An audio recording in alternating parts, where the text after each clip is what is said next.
regarding the process leading to the election of the first applicant, which the respondents are contesting. Kihu amalo me Lira, ukaragang metutunu, ukoikom yara metia waranyim, itelao Cultural Foundation, gundang, ugeo naha, yuba morgiken metuchunying ngata mebinu, lanyo kuirman. A jolly in news today, a loud news channel, Nyabedo Denis Ongora. Upilida ametia chungi Dr. Engineer Michael Odongo Okune kede wichere ubino shwalo kwajgi inyimu kihu gun kwao ukiha duong me Lira meketa geo ko ikom yoba me yero Wonnyaci ametia waranyim itetela Yosam Odur Ebii angol kop Justice Phillip Odoki ukatukere ngola man dicheng meni na tinini gunutia lok i Gulu city ni beo inyoyo me kubere man zoom eto opilida ariarioni itu side da Dr. Engineer Michael Odongo Okune kere tu side da Wonnyaci Yosam Odur Ebii dushu unuti otukihu amalo me Lira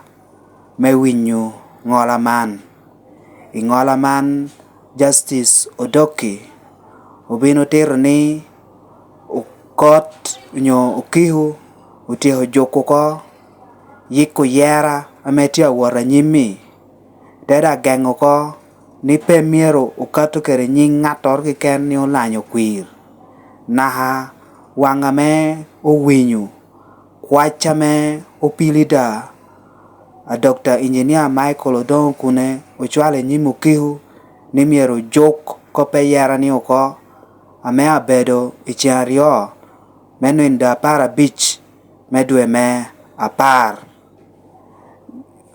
order man kono nyo interim order ni ukato megengo yowa mor kiken ni waranyim ni kwanyo ka ukihu uwinyo kwach ajo ariarioni memoko atiratir ngame miero timere angol kop Justice Odoki utirni upilida a Benjamin Okii kere Denis Obia Acila tia tetoni umiogi ngej let dadok peu nu gini kare medohi kop man eto enotirni ko ajoni dushu ubinu winyu inino dwe apara beach ame winyu kede kwach alobo keta gang ikom lao Cultural Foundation ngola ni ubinu woro kidman.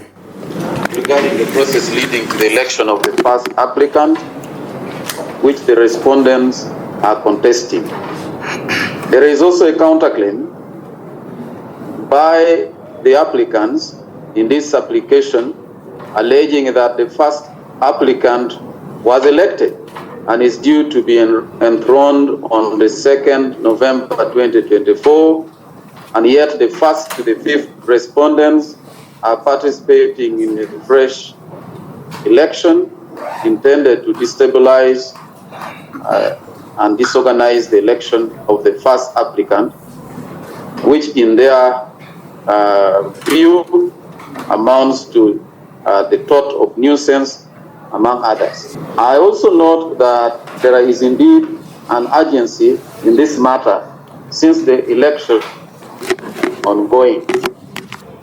And if an order by this court is not granted, the very purpose for which the counterclaim, the application for temporary injunction, were filed would be rendered nugget. Although the respondents have indicated that they received late service and that there is lack of service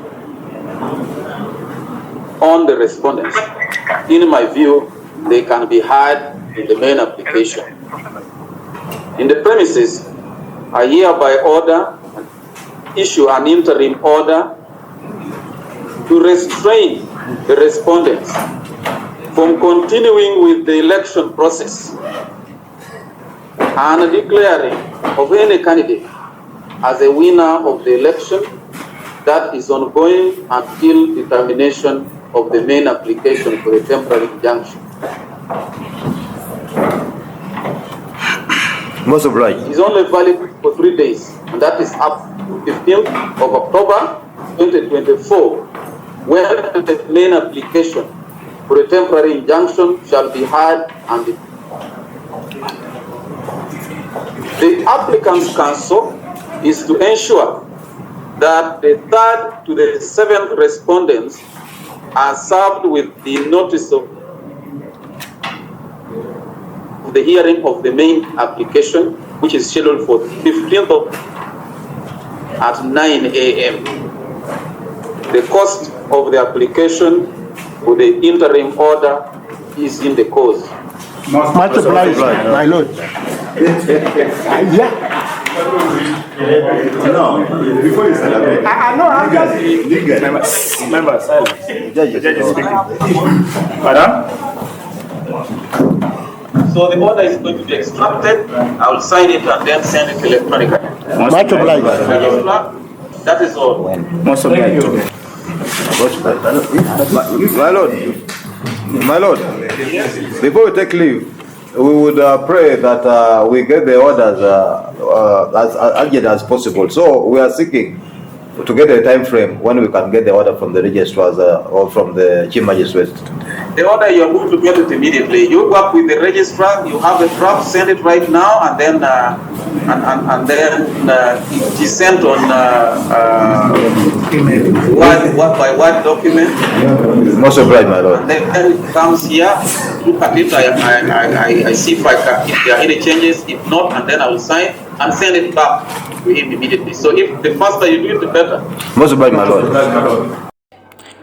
Alok pe te kwaro lao man Patrick Okii amedang ti yakina opilida ameta chungi Dr. Engineer Michael Odongo Okune kere wichere oterone gino chwalo kwach inyimu kihu wekuket ageo kome tutunu pian ka koro na hanino ama winyu kere kwach gini ininda para beach medwe mapar nudong yera wor ka nyim utushu da ngatame ja yer ko dada kuku ngatame o yer ko amedong miu kwajini nuberu gina me konyere pe ena miu gin uchwalo kwach giu ko ni miero geng kong yera ni uko apuot pe uwinyu kwajini atira tir ichanrio menino dwe apar we are beach One very win you call about your Paul to 12.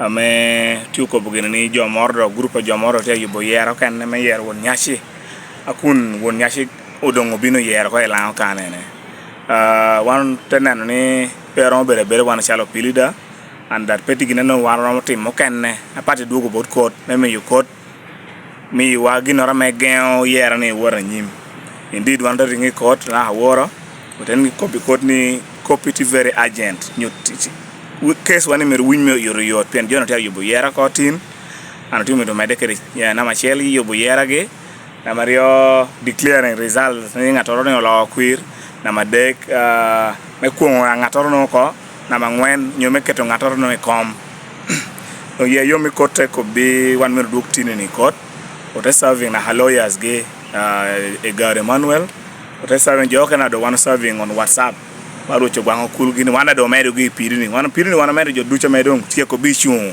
o mero na hajo meta yubu yera me chairperson gi obedo Colonel Dan Opiro karachel kede ominna okuir jaramogi medo gi ye and jonu duchu wana serving gi kede application one on WhatsApp we wan ke kanote ko bi kodne na machel jonu te ko bi yera gi dong to yubu te wona nyim na mario police da jo hoge ko so tido ko ronga ngame ya ko tinini ene no kote winyo ko wana no teka tukere ngola ma bedo ni aman na machiel koromi again ko metutunu program e yera ma ke kan me tiame to timere pite ko lao cha herdo chawani ene pinina dek ugeo ngato ken me pedon participating nyo wori capable kuira me wora nyimiene na mario koroko ni pe miero o declare ngato ken ni olanyo kuiro ni kwanyo ka win application ame abini ni ndio para beach mono me temporary injunction ni kwanyo ka mi ngola no na me do goro tien man mi ngo maybe process o ken do te wora nyim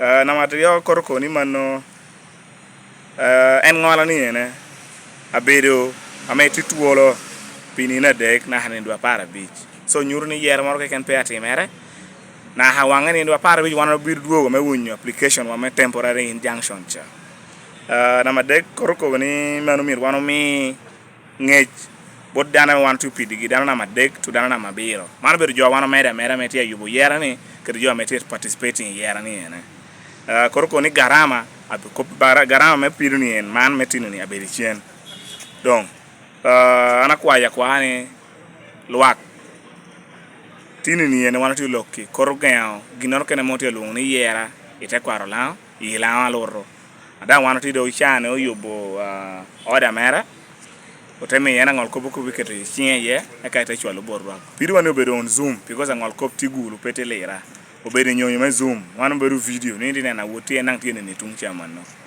apoya Utemo melok kede apilida Benjamin Okii kede Denis Obia Acila man Emmanuel Egaro Omiat dekoboni en pe kobo ginoro ingola ni tinini. Thank you for watching Lango News channel. Please subscribe for more updates.